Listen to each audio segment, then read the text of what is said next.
రాష్ట్రాలకు రాజధాని అనేది కాన్స్టిట్యూషన్లో లేదు, ఓన్లీ సీట్స్ ఆఫ్ గవర్నెన్స్.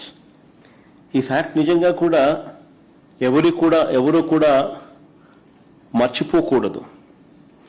సాక్షాత్తు కేంద్ర ప్రభుత్వం కూడా రాజధాని అనేది రాష్ట్రాల ఇష్టం అంటూ అధికారికంగా వీళ్ళు మన ఏపీ హైకోర్టులో కౌంటర్ అఫిడవిట్ కూడా దాఖలు చేసినారు. కేంద్ర ప్రభుత్వం ఆంధ్రప్రదేశ్ హైకోర్టులో ఒక కౌంటర్ అఫిడవిట్ కూడా దాఖలు చేసినారు. ఈ మేరకు రాజధాని విషయంలో కేంద్ర ప్రభుత్వానికి ఎలాంటి పాత్ర లేదు అని కూడా ఆ అఫిడవిట్లో వాళ్ళు పేర్కొన్నారు. మన కళ్ళ ఎదుటే 2000 సంవత్సరంలో కేంద్రం కొత్తగా 2000 సంవత్సరంలో ఉత్తరాఖండ్, జార్ఖండ్, ఛత్తీస్గఢ్ రాష్ట్రాలను కేంద్రము తీసుకొచ్చింది.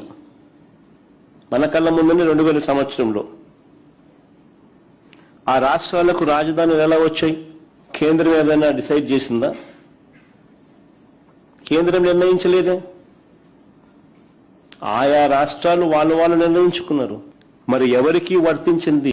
మరి 7 ఏళ్లుగా నేను చంద్రబాబు నాయుడు గారిని అడుగుతా ఉన్నా, మరి 7 ఏళ్లుగా మీరే ముఖ్యమంత్రిగా ఉండి,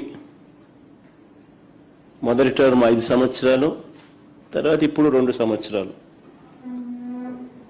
మరి 7 ఏళ్ళు మీరే ముఖ్యమంత్రిగా ఉండి 1,00,000 ఎకరాల అమరావతిలో ఇంతవరకు కట్టింది ఎంత?